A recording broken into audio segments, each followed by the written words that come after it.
Om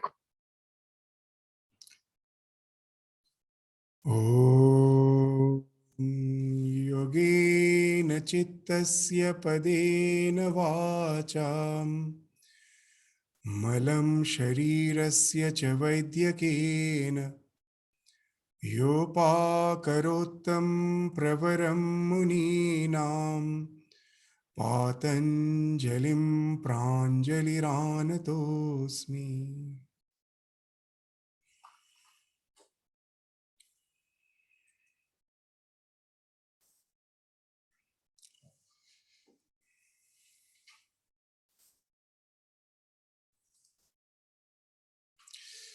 So in the last class, we concluded the various siddhis, the vibhutis, which has been spoken of in the third chapter. With the 49th sutra of the third chapter, the description of the vibhutis concludes, and there are few more sutras from 50 to 55, another 6 sutras in the third chapter itself. Though the chapter is named Vibhuti Pada, the last 6 sutras actually starts describing the Kaivalya, the state of liberation, which is the goal of yoga, and which is the final chapter of the Yoga Sutra, the 4th chapter, the Kaivalya Pada, that starts actually in the 3rd chapter itself, in the last part, with a few sutras. So from the 50th sutra, the Kaivalya Pada commences. So we will start with the 50th sutra. The 50th sutra, though directly itself is not something linked to the Kaivalya Pada, it actually is the precaution, is the warning which has been given that till now all the vibhutis which we have spoken of, this can be something which is a hindrance to the Kaivalya. So that's what has been indicated in the 50th sutra. So let us go to the sutra directly and start our discussion. The 50th sutra of the 3rd chapter. Tat vairagyat api dosha vijakshaye kaivalyam. So by giving up even those powers, tat vairagyat, that till now all the supernatural powers which has been described, if we give up, they may come up in the process of our spiritual evolution.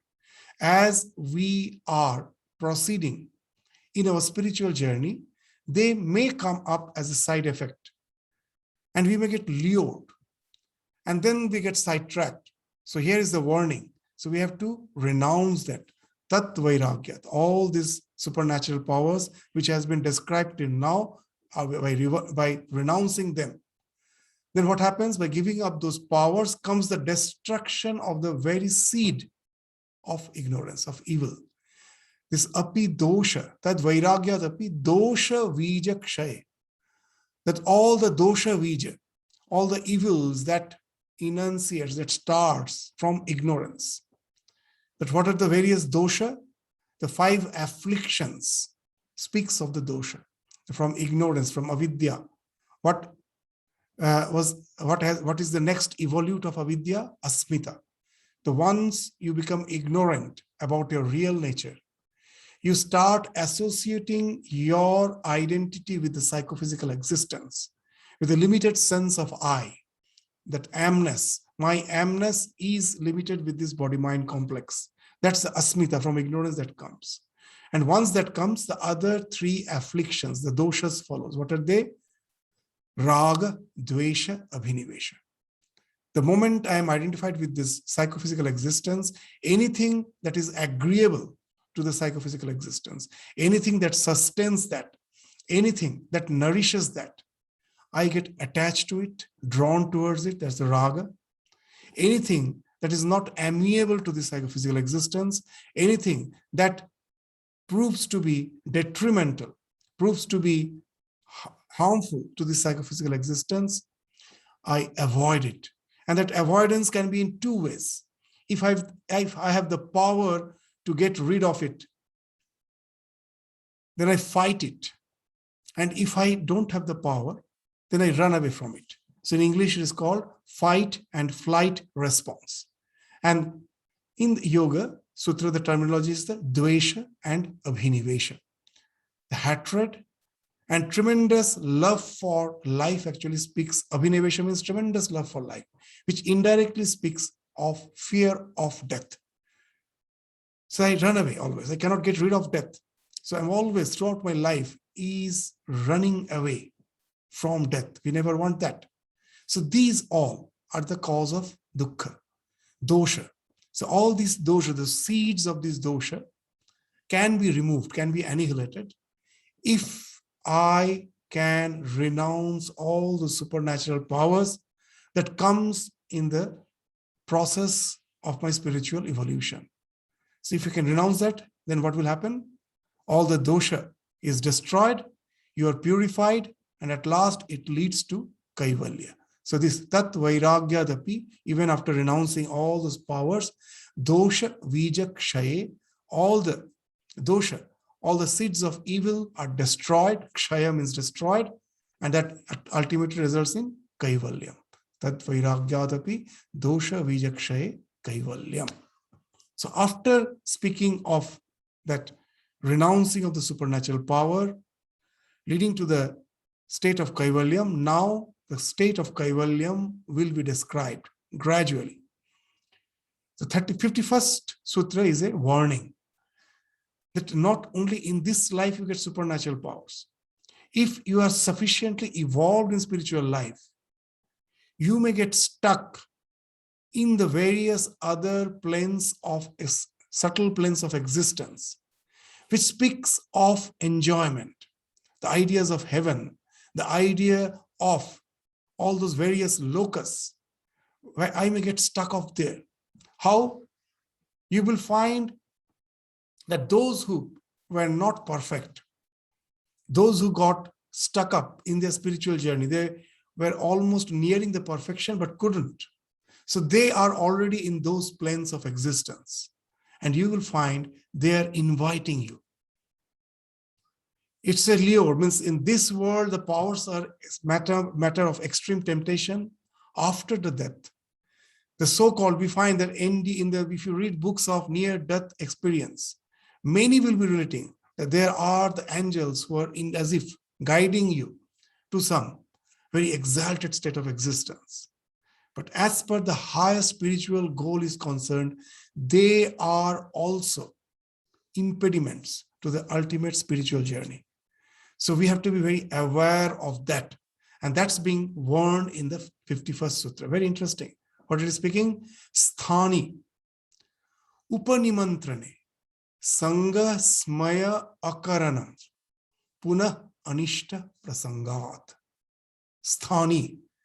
Those sthani, those who have attained those sthana at the sthani, all the subtle planes of existence, those who have attained, those celestial beings, they have been designated as sthani, those who have already settled there. So these celestial beings, what they will do?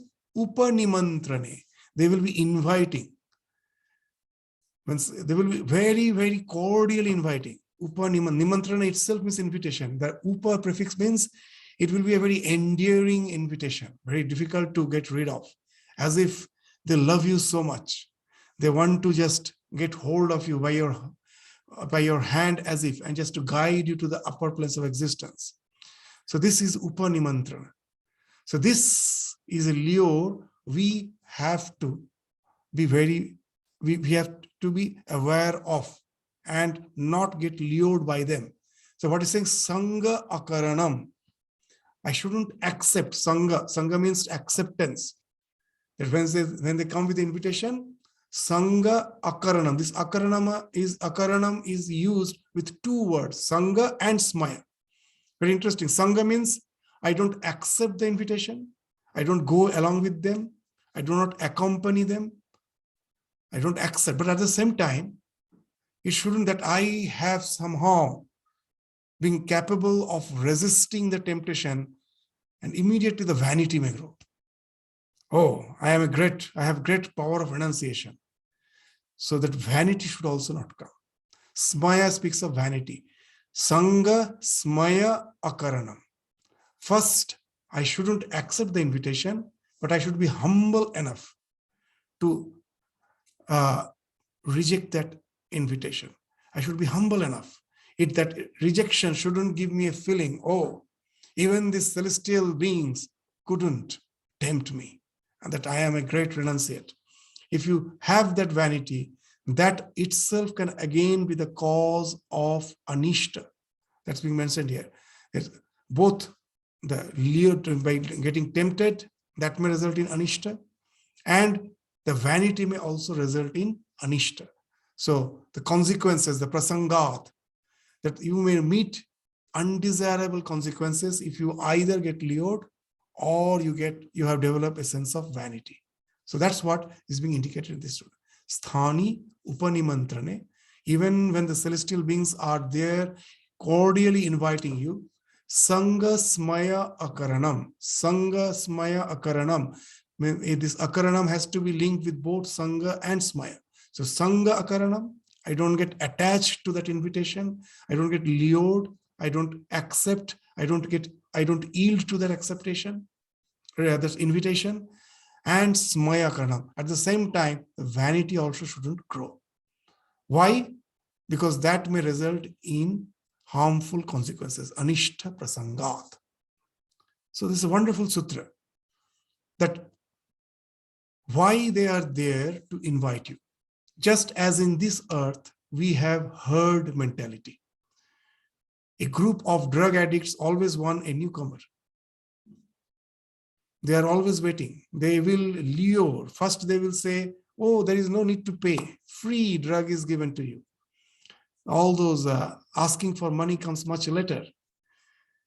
So this herd mentality is something which is common everywhere in this, our gross plane of existence, in the subtle plane of existence.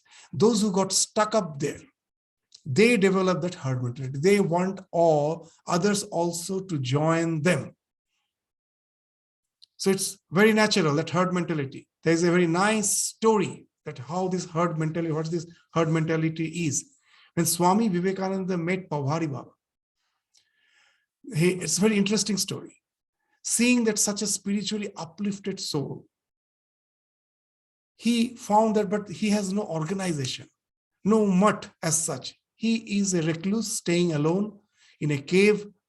So one day he asked that you're so highly spiritually exalted. Why don't you have your own mattha organization? Why don't you initiate others to sannyasa? You can be a big inspiration. And then Pabhari Baba told, I don't want to form an organization of sannyasis whose nose has been amputated. Nak kata sadhu sampradaya. Swamiji never understood. He told, please Swamiji, explain me what you mean by this sect of sannyasis whose nose has been amputated.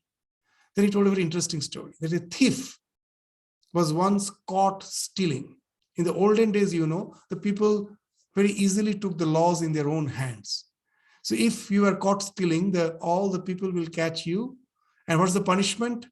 That the thief should always be identified that you have stolen. Even nowadays, you will find if someone runs away from any reformatory center's jail, you will find that they have a uniform so that they can easily be identified, that the color of the dress is almost like ours.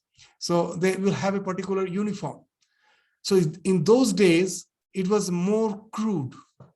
What they used to do, they will amputate the nose, so that seeing that person, easily all can understand that he have resorted to stealing. He is a thief. So all will be aware of him. So such as one person was caught stealing and his nose was amputated. Now this person got so much ashamed that how can I stay in society? Everyone will know. Whenever they see, they will know that I am a thief. If not, even if I am not a thief now, I have stolen something in the past. So this is what that will be indicated just by my appearance. So out of shame, he just went deep inside the forest to hide himself, never to come back in the society. So he used to stay there. He used to eat the roots, herbs, fruits of the forest, and he used to stay there. He grew long beards, and he used to just he used to relax under the shade of a tree. And by chance, one day, some traveler was passing through the forest, and he saw this person with the nose amputated. And somehow the thought came that why should a person be here and live in the forest? He must be a recluse. He must be a swami, a sannyasin, a renunciate, who is sincere in his spiritual practice, who must be a very sincere spiritual aspirant and must have progressed a lot. Otherwise, how is it possible to stay deep in this forest, totally cut off from the society, with no so-called social amenities available? How is it possible? So, being highly inspired by that person, taking him to be a highly spiritually evolved soul, he went and fell flat at his feet and told, "Oh, Swami, please initiate me. Please initiate me." And this thief, he also has his hard mentality. He also wants a group of people with amputated nose. He told, "Yes, in my sampradaya, in my organization, there is a condition for initiation." What is the condition? Well, you see my nose amputated? That's what my guru asked me to do when I was initiated. And that's the tradition. So for getting initiated in this, in the sampradaya to which I belong, the lineage to which I belong, you have to get your nose amputated. So he agreed. His nose was amputated, and in no time, in a few decades, it was found there's a huge sampradaya, an organization with many swamis whose nose has been amputated. That's how the Nakkata Sadhu Sampradaya came into existence. That's what Pawari Baba related to Swamiji and told, "I have no intention to form such an organization." So what's the idea? That's sometimes we may not be perfect, but at the same time, because of the herd mentality, we want to have an organization. You all can relate to this story very well. Our society is full of so many organizations. We all, why that? From the herd mentality it comes. Though we are not perfect, we profess to be something great, and we invite others, luring them, saying that you are going to get a great benefit out of this. And that doesn't happen here. It happens even in the celestial plane. So beware. Beware of this Nakkata Sadhu Sampradaya. That's what the Pawari Baba used to say. They're all as if being amputed from the final spiritual goal. They've been amputed. And they are there to lure us. Now, somehow, if you have not got lured by them, the very next moment, the vanity may come. "Oh, I'm quite powerful." That again will be the cause of this fall. Because what is the only condition of spiritual growth? The annihilation of ego. The moment the ego comes into picture, your spiritual identity your spiritual dimension gets shadowed. So the moment the vanity, that's the biggest hindrance in our spiritual journey, is this vanity. So the moment the vanity comes, know it for certain, it is going to be detrimental to your spiritual progress, evolution. There's a wonderful story in Ramayana when Hanumana was on his mission to find out Sita. He jumped over the ocean to reach Lanka, the present Sri Lanka, Ceylon. To reach Lanka, he jumped over the ocean. And when he was as if flying over the ocean, suddenly a demoness came from the ocean. Her name was Simhika. Now, Simhika used to live deep in the ocean. And whenever she used to find someone flying over the ocean, she had a special power. What she used to do? When someone is flying, she cannot reach there. She reach to the sky. She can only remain in the ocean. But she had a very specific power. What the power was? When the shadow of the object which is flying falls on the ocean, This Simhika had the power to grab the shadow and pull that flying object and devour that flying object. By the shadow it will pull. So that way, any bird, anything that is to fly, the Simhika that is to feed on that will just grab the shadow and pull it. Now, when Hanumana was flying, was jumping over the ocean, Simhika came out. And now what Hanumana had a tremendous capacity of becoming small or becoming big. Immediately he became so small that it was almost impossible that there was no shadow. There was no shadow. He became so small. And it was possible for Hanuman to even pass between the jaws of Simhika and escape. So this is the story, that he became too small, so small that there was no shadow in the ocean, and escaped from the clutch of Simhika. So this story actually has some significance. What's the significance? That in our life, the greater is our ego, the more our subconscious mind is shadowed by our ego. The things there are all hidden. I think I am such, hiding all the subconscious tendencies there in the shadow. And from that shadow, the demoness is there. It comes and grabs you by your shadow to pull you down and just destroy you, to disintegrate you. So ego is a big hindrance. Girish Chandra Ghosh, the great poet, had a wonderful way of saying how Nag Mahashaya was one of Ramakrishna's householder disciple, but he was a highly evolved spiritual soul.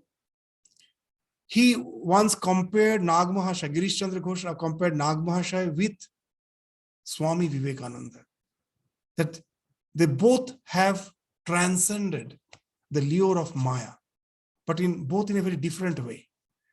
Swami Vivekananda asserted the self. His assertion that he is the self made him so big, that the net of the Maya fell short. It couldn't clutch Swami Vivekananda.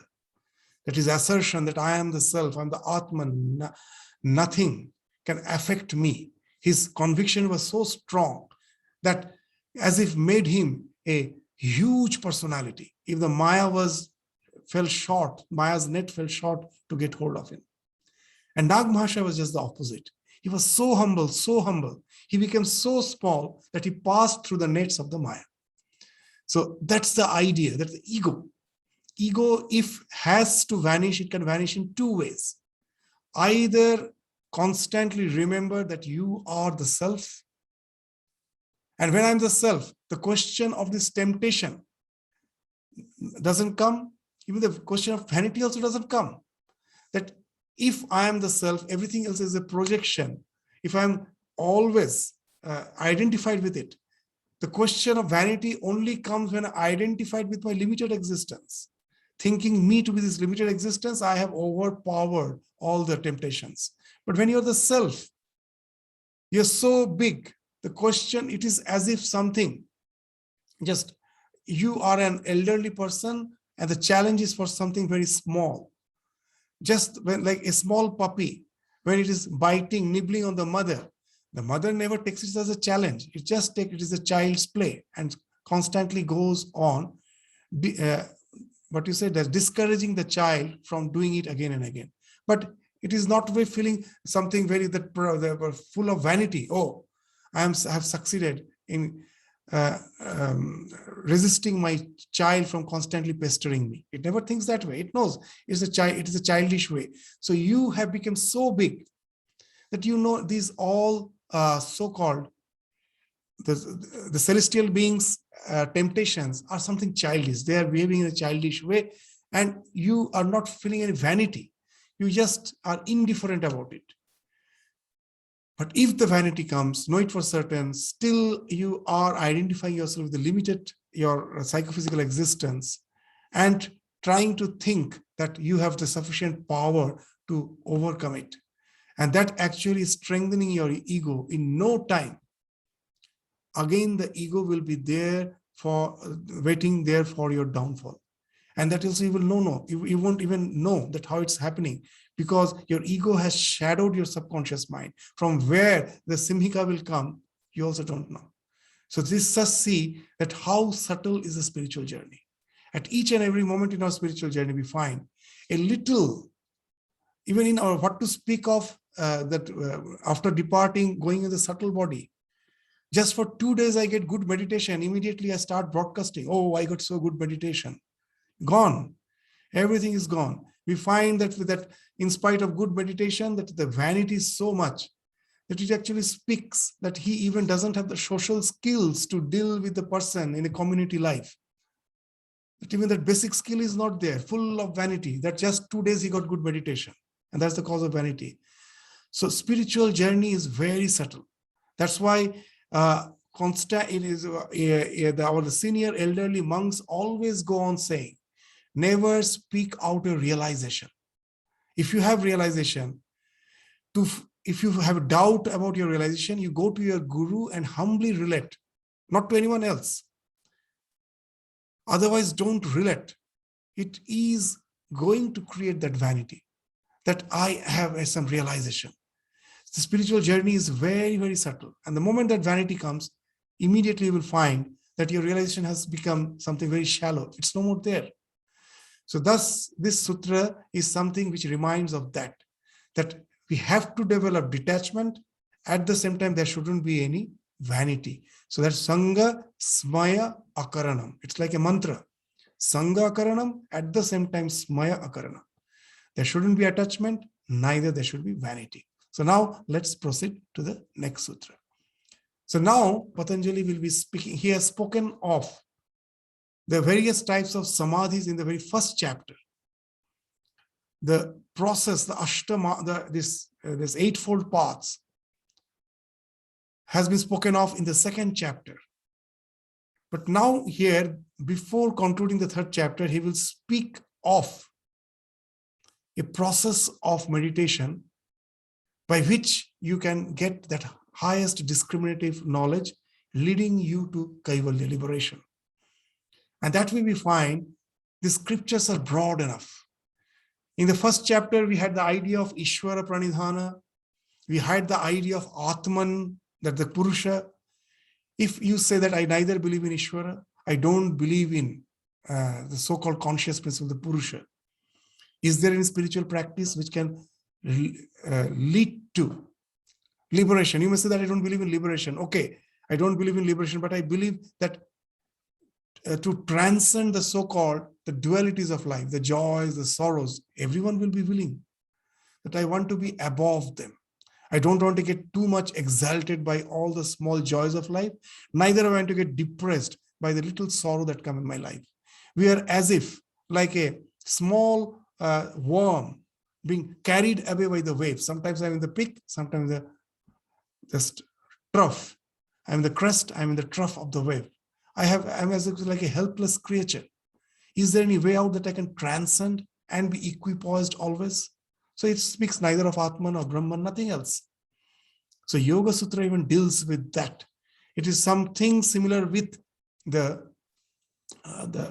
Buddhist meditation of mindfulness, but at the same time, there is a subtle difference.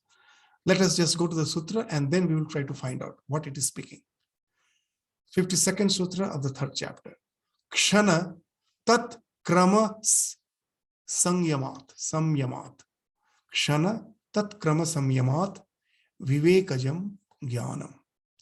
Kshana, moment, tat krama, its sequence, the consequent moment. It's constantly, that's what's going on. That we cannot just get hold of a moment and stay there. What is happening? The time is flowing. Kshana, each and every moment, tat krama, its sequence, the next moment. If I am aware of it, it will lead to vivekaja jnana, this knowledge of discrimination. By practicing samyama on the moment and its sequence, you develop the knowledge of discrimination. You can discriminate between the self and the non-self. It's a very wonderful practice. What's the practice?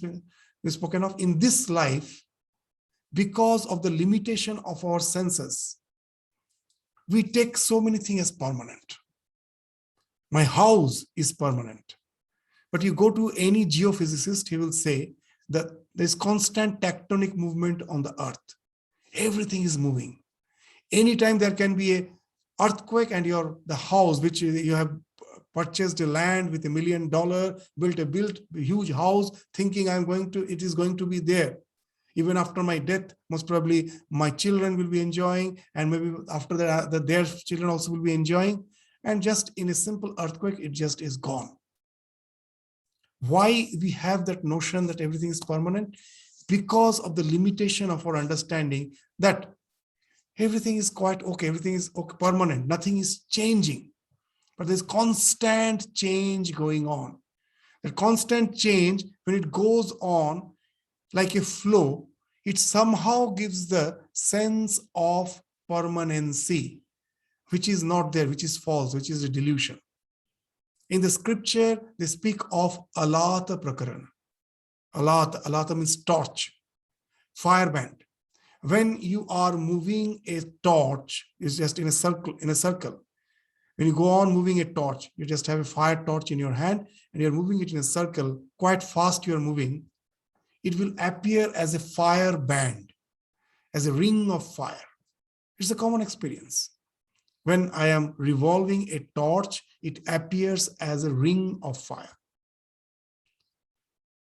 Now, that's this allegory which is being given, the simile which has been given, that in this life, as the things goes on flowing constantly at a fast pace, it gives a sensation that it is permanent. Everything is more in motion. That just say that the solid table, is it solid? We know that actually it is made up of atoms. And what is the structure of each atom? There is the nucleus where the protons and the neutrons are there, and the electrons are moving around. And the electrons are moving at a quite large distance away from the nucleus. If you consider a football ground, where a football has been kept in the center of the football ground, the nucleus is moving around the stadium. Remaining is the space. That much of distance, proportionate distance is there in each atom, which speaks what? That matter is negligible. Most of the place is space. But why? I don't see the motion. But that space is there, but in that space, electrons are moving at a tremendous speed. I don't see. At each and every moment, it is changing its position. But I see it as a solid structure. It's the limitation of my senses. And that gives a sense of permanency. Not there. Even within my body, constantly everything is changing. My thoughts are changing. My body is changing. The cells which constitutes my body, not a single cell will be there after another 10, 12 years. They are dying, new cells are growing. So as per my Annamaya Kosha is concerned, I have a constant change. As per my mind is constant. As a child, the way I used to think, I don't think anymore. Everything is changing. But beyond that, the sense of I is something permanent. So if I can do Samyama, I can be mindful about each moment and its sequence, then this delusion that everything is permanent is bound to go off. You see that everything is changing, and that change is giving the appearance of permanency. That's just like that ring. Now the big question comes. Then is there nothing permanent? Is everything only a flow? That all this flow gives the sense of the self, the Atman. Actually, Atman is not there. Yes, of course, there are sections of Buddhists who believe that there is nothing called Atman, no self. Anatta, the theory of Anatta, there is no self. Everything is moving, and that movement gives the sensation of the Atman, just the way the ring is not there. The movement of the torch gives the sensation of a permanent ring. Similarly, the concept of self is something like that.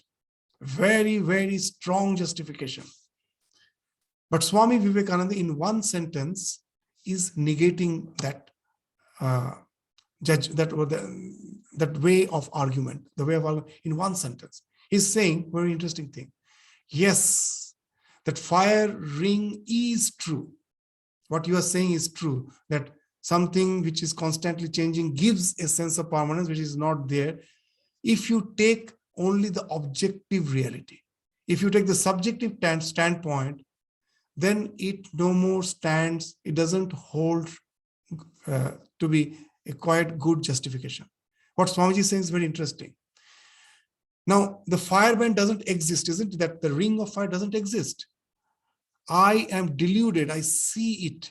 The Swamiji, what he's saying is very interesting. That yes, I also believe that fire ring doesn't exist. Someone is deluding, someone is seeing it. So I don't consider the one who is seeing. Yes, he is deluding, but there is someone, a witness, who is seeing it. He is the self, the one who is witnessing. The one who doubts the existence of the self is the self. The doubter is the self. Who is doubting? So when I am constantly witnessing, I immediately, through that type of samyama, I will come to understand that everything is a flow, which is a giving a sense of permanency. Give that permanency in each and every individual is asmita. That asmita is that sense of individuality. That is not real. But it is because of the constant change of the body, of the mind behind that, that I, sense of I is being created. But who is witnessing that? It's a delusion. That asmita is something which is a delusion. But someone is being deluded to think that I am this I. He is the one who is the Purusha. So now you will find that how the Vivekaja Jnanam comes by constantly being mindful of the change which is happening at each and every moment. So you do not have to meditate on God. You do not have to think yourself as Purusha. Just go on the change and observe, and then automatically this distinction will come. Is this behind this flow, the sense of permanency is a delusion. And that delusion is because of the projection of the self on the something which is flowing. So this is a process of going to the state of Savikalpa Samadhi, which has not been spoken of earlier, is being spoken of here in the 52nd Sutra. So what is the result that comes out of it? So these sutras are quite interesting. The result that comes out of it is being spoken of in the 53rd Sutra. What's the result? Jati Lakshana Deshai Anyata Anavachhedat Tulyaya Tat Pratipatti. So the Sanskrit is quite technical. Let us go word by word. Jati Lakshana Deshai. The species. Sometimes just say the twins. Both are a twin sister, look alike. Both are human, the jati is same. Lakshana. Sometimes by the sign, that I am also human, you're also human. How we distinguish? Oh, I am taller than you. Or my complexion is fairer than you. These are the lakshanas. Or maybe there is some, the eyes are smaller, the eyes are bigger, the hairs are built curled, your hairs are straight. These are all the indications by which we can distinguish, even of the same jati, the two different individuals. And what else? Deshai. Even if there are two look-alikes, exactly, no jati difference, then we will say the one who is standing on the left is Mr. A and one who is standing in the right is Mr. B. So either by jati or by lakshana or at least by desha, we can differentiate the two things. But in our life, we will find there are many occasions where jati, lakshana, desha, these three, all the three cannot, with all these three, I cannot differentiate a thing. You may say, how is it possible? I will give an example. Just say, suppose you enter a room, a house, your friend's house you go, and you see an umbrella kept on the corner of the room. And most probably whenever you visit, you see it there. And for a few years, you most probably have been posted somewhere else, so you are not there in that locality. And again, you come back after say 10 years to meet your friend, go to his house, and you see the same umbrellas there, that corner. And now you say, oh, it's the same umbrella. that, and it's the same place you have kept. But now the friend will explain that yes, the jati is same. Both of them, the jati is same. What's the jati is same? Actually, this umbrella, I always have the habit of keeping there. But it in time, it started getting, there's a lot of decays. The cloth got decayed. I had to change the cloth once. The spikes broke. The spikes broke. I had to change the spike. Even the center rod on which the spikes are all fixed and the cloth is also spread over it, that also had to change. So nothing of the original umbrella is there. But all the changes were similar. The same color cloth I have put when it was changed. The spikes were also of the same nature. The rod is also the same color. So by Lakshana also, it is not possible to distinguish. And Deshai, it's kept in the same place. So what happens? I think is the same umbrella, but nothing is same. Everything has changed. The Jati, Lakshana, Deshai, Anyata. But why couldn't I find out that why that it is not the same? Because I was not actually seeing it Kshana Tatkrama. I was away there for 10 years. When I came back, each and every moment, so many changes happened. At one point, the cloth was changed. At another point, the spikes were changed. At another point, the rod was changed. I haven't seen. Kshana Tat Krama was not visible. A thing I see after 10 years again, I see it appears to be the same. So when you do that mindful meditation on each and every moment, then only it is possible to differentiate between these other things which are not distinguishable. So we just had an idea with all these examples. Now let us go back to the sutra what is saying. Jati, Lakshana, Deshai, Anyata, Anavachchedat. Anavachchedat means when there is no way to distinguish between the Jati, the Lakshana, all the signs, the species, the distinctive mark, and the place. Even they get discriminated by the Samyama, which has been spoken of above in the 52nd Sutra. So what it is speaking of, in our day-to-day life, we think I am the same person who was at the time of my birth as a child. We are never aware of each and every moment of our life. How now the question will be asked, how is it possible? Yes, it is possible. If somehow by mindfulness, to a certain extent, you have developed that detachment, then the bias falls off. All the bias, all the likings, disliking, they start falling off. As they start falling off, your immediate concerns start falling off. Your awareness gets, expanded. It starts encroaching all the areas of your life where previously you were not aware of. That example we will give, that you will understand.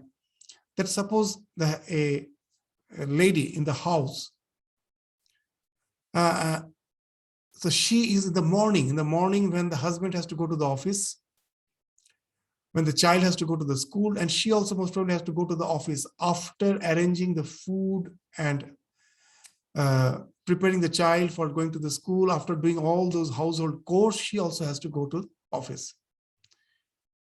So at the morning hour, she's so busy. Can she think of anything which has happened yesterday? Or can she just plan something for tomorrow? Nothing. She has to be highly focused at the moment. Most probably after the school hours, she came back a bit early. The child is yet to come back. Husband is also yet to come back. So she is having a cup of tea, relaxing. Now the mind automatically will be just encroaching those areas in the past. Oh, yesterday such and such thing happened. Oh, tomorrow I have to take care of all those things. So unless you can free your mind cannot just encompass. So when through this mindfulness, your mind gets rid of the immediate concerns, likings, dislikings, it starts encompassing more and more of its previous existence. And that results in something wonderful. That though it may appear that I am the same person But through this type of awareness, actually all the events of life will start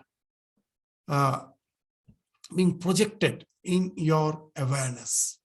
And you become aware not only of this life, also of the past lives. So by this type of mindfulness, where even the jati, lakshana, desha, which generally cannot be discerned, you cannot separate them, that gets separated, then something wonderful happens. What happens is been spoken of in the 54th sutra. What is the characteristic of the discriminative knowledge that is acquired in the that by the mindfulness? Tarakam sarva vishayam sarvatha vishayam akramam cha iti vivekajam jnana. This it is a saving knowledge. Tarakam. Tarakam means that which is a saving factor. So this knowledge becomes a saving knowledge because you acquire the knowledge of everything, sarva vishaya, of everything, sarvatha vishaya. Not everything in general. You get the knowledge of everything in, not only in details. Everything sarvatha means sarva vishayam as well as a sarvatha vishayam. I know everything, and that also in details. In Sanskrit or in our regional language, it's a punkhanupuk. So everything in details, in minute details, I can get the knowledge of the thing by this type of the discriminative knowledge. And the knowledge that flashes in my mind is akramam. That generally, in our life, all knowledge is sequential. The true experience are the sequence through which I gathered the knowledge. But when through this mindfulness, your awareness encompasses your past, even your past births, past lives, then the knowledge, whatever knowledge comes, it comes in a flash. It doesn't have to follow the sequence. Akramam knowledge, you will understand that how it happens. Suppose for the first time when I'm reading a book, I don't know what's the content of it. I'm reading word by word, page by page. One page over, I get the knowledge, I turn the next page. And when the entire book has been read, I keep the book aside, and most probably suddenly a few days later, somewhere else, I just see that same book. Just seeing the cover page of the book, immediately the knowledge of the entire book flashes at a time because you have already read page by page. So in the entire knowledge that what the book, the subject matter, what's the subject matter of the book, what it has described, everything comes in a flash. You don't have to go again page by page. So through the mindfulness, when your mind has started encompassing your past births, now the knowledge becomes, what is the first, there's what's that you become aware of that kshana tatkrama, what has happened in the past birth at each and every moment, at each and every turning point of your life, and what consequences it resulted in. Now, when you see that, you become a very wise person. Just by seeing the ways of life in the present, you can as if predict what is going to happen. Just the way you will understand. Even in your present life, to a certain extent, we have experienced that it happens. All the parents get so much concerned when they see a particular behavioral pattern in their children. Why? What's the matter of concern? As they themselves has gone through the life, they've gathered the experience. So such behavior actually speaks of such tendencies which can result in such and such destiny. And they get concerned. Sometimes it becomes almost impossible to explain the child that this type of behavioral pattern is not something which is commended. But the child doesn't understand because the child has to go through that sequential knowledge, through the experience to understand it. And this is a big clash, the generation gap clash, the gap of the generation. The one through wisdom understands what's going to happen, the other doesn't understand. So that's why it's always good to take the wisdom of the elderly because they've gone through that sequential experiences. Those who can take, they're the real wise one. In English, they say that wise learn through precepts, fools learn through experiences. But most of us are fools. We have to learn through the experiences. But it is the wise who learns through the precepts. And who is the real wise? who through this type of discrimination has went back to the past to see the kshana and the tatkrama in all the previous lives, that what type of tendencies resulted in what type of consequences. And that gives him the wisdom. It's not something supernatural. That gives him the wisdom. Seeing any situation, immediately he can predict what's going to happen in near future. In some previous class, we gave some example. Again, we will give that example. When Swami Vivekananda was traveling through the West, some of his utterances has proven to be prophetic. Sitting now, we feel that how he actually uttered those words. When Swamiji's disciples, along with him, who were accompanying him, the ladies, the American ladies, and from England also someone was there, they were accompanying Swamiji and seeing the flourished nation of the Europe with all its pomp and glory. They were full of vanity. They were saying, Swamiji, see what a wonderful civilization we have. Swamiji immediately told that what I see, I see the entire Europe is as if sitting on the tip of a volcano to explode anytime. They never understood that what Swamiji is speaking, why he's speaking. They never understood.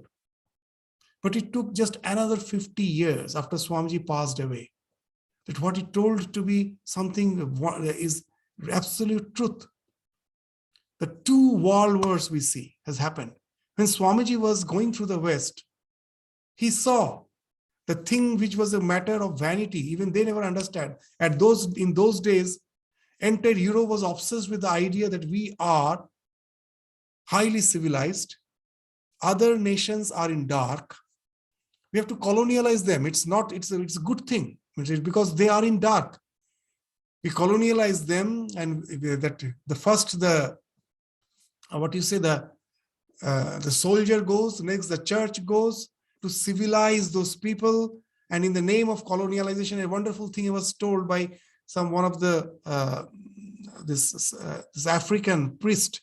This name I'm forgetting. That very interesting thing he told, that when they came, means when the Westerners came, we had the land, they had the Bible. And after a few decades, it is we who hold the Bible, they have the land. So that's the thing Swamiji was seeing. The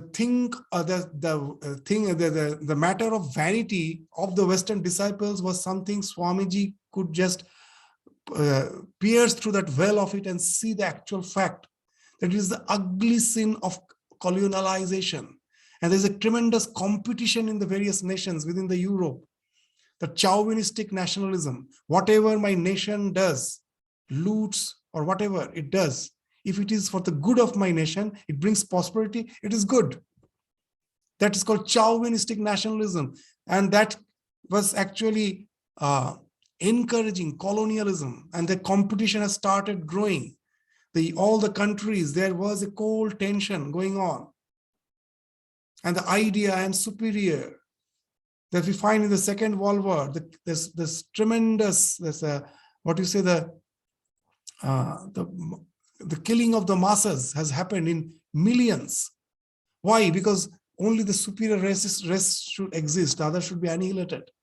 Just see all these ideas, which was never thought to be something very, very dangerous, potent. It has a very dangerous potential. It was all okay. Swamiji understood. He's saying it is all sitting on a volcano just to erupt anytime. And there are 2 world wars within the 50 years. And the entire belief system that countries has now, we find that in all the European countries, that as a religious organization to exist has become so difficult because 80% people are atheists. All the values, system, everything has simply washed away. 2 world wars came.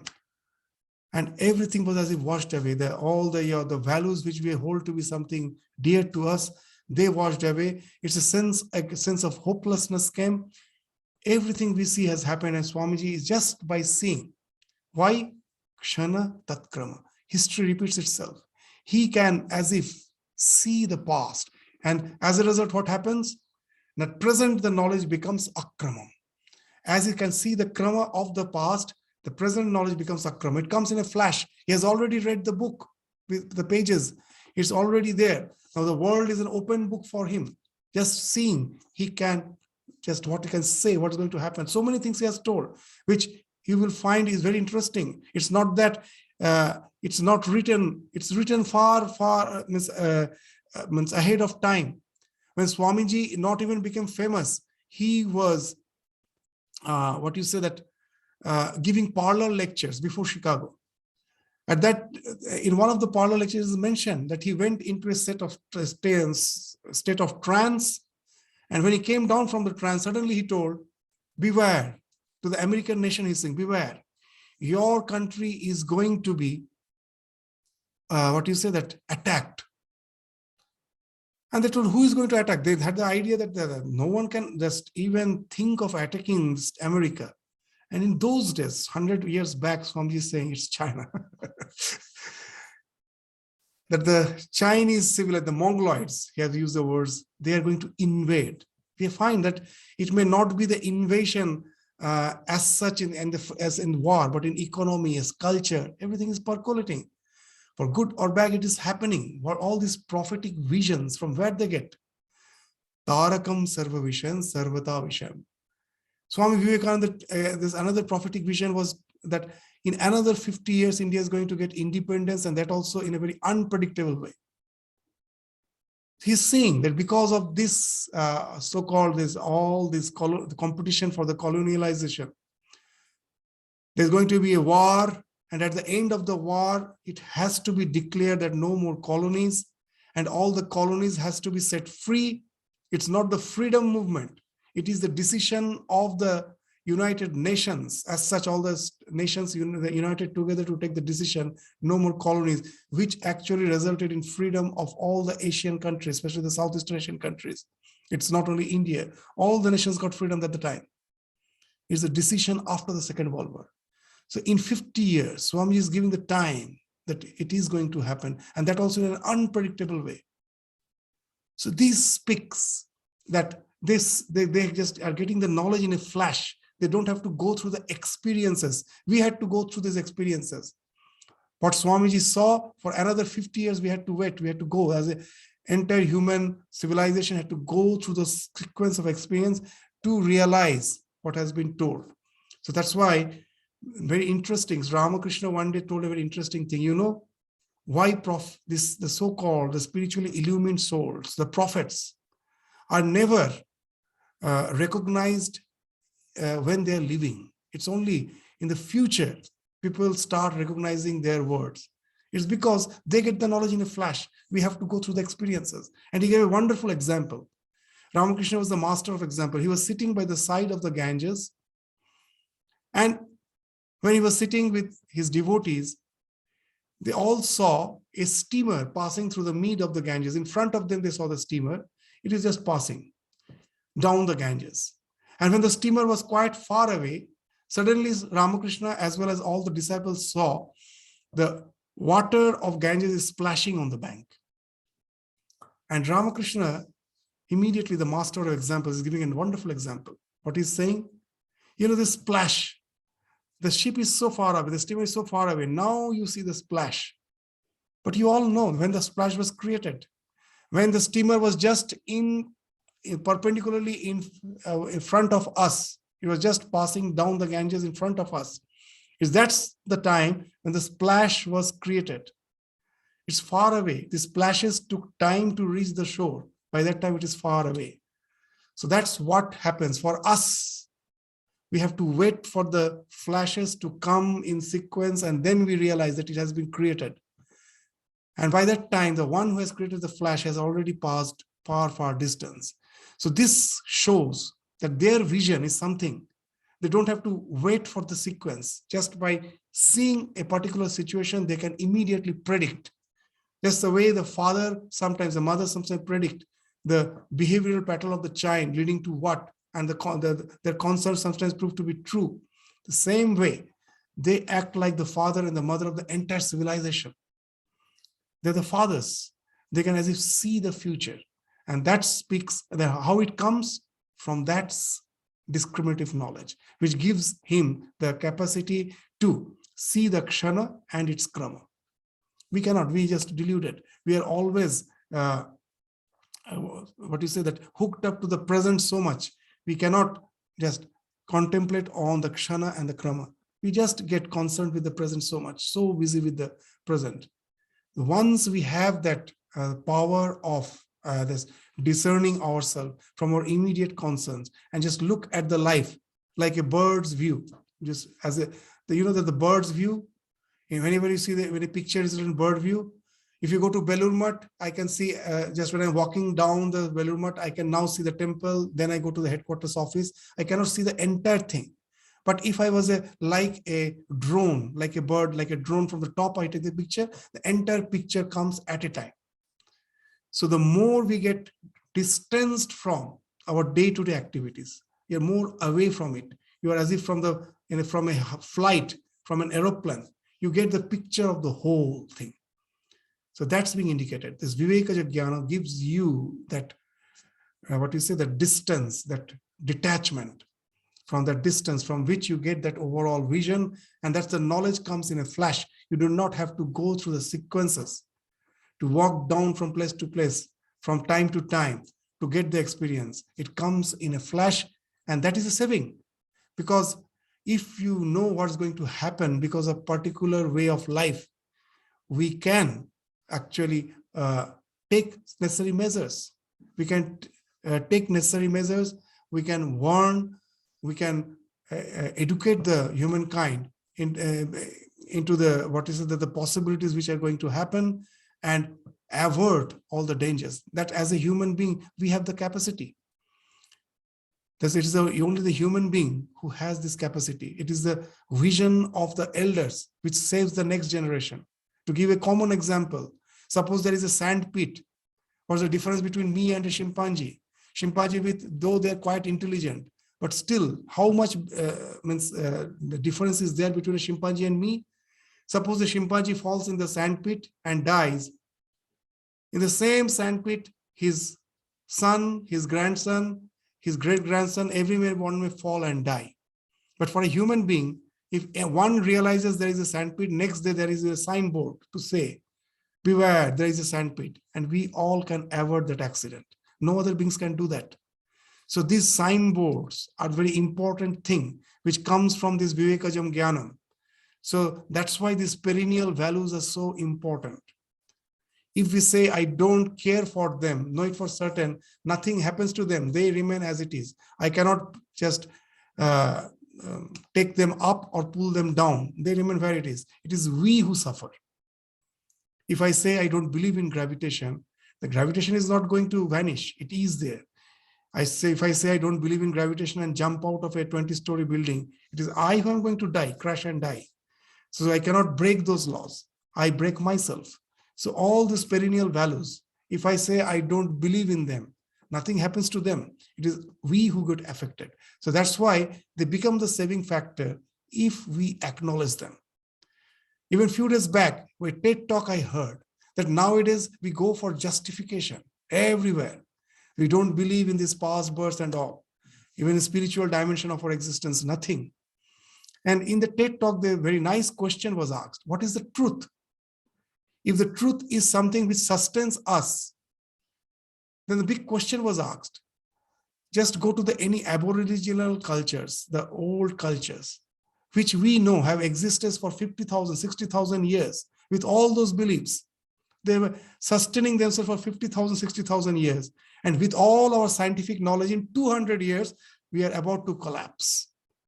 Let us ask ourselves, is there something truth in these perennial values which has sustained them? And let us not be biased here. We sometimes, in the name of being scientific, is actually scientifically superstitious, which is more dangerous than a religious superstition. The one who is scientifically superstitious is more dangerous than a religiously superstitious person. So this sutra should make us aware and help us to develop the faculty to be open to all these perennial values if we want to learn from precepts and not like a fool to disintegrate after learning through experience. So this is the 54th sutra which speaks of, and 55th sutra will speak of what's the result of this type of discerning knowledge. At last, it will lead to the Kaivalya. We will take up this last sutra of this third chapter in the next class. And then the discussion on the Kaivalya path, the fourth, the final chapter. It has about 35 or 36 sutras. It's a comparatively smaller chapter. So we will start the discussion of the last chapter, most probably in the next class after completing the last sutra of this chapter. So thank you all. Namaskar.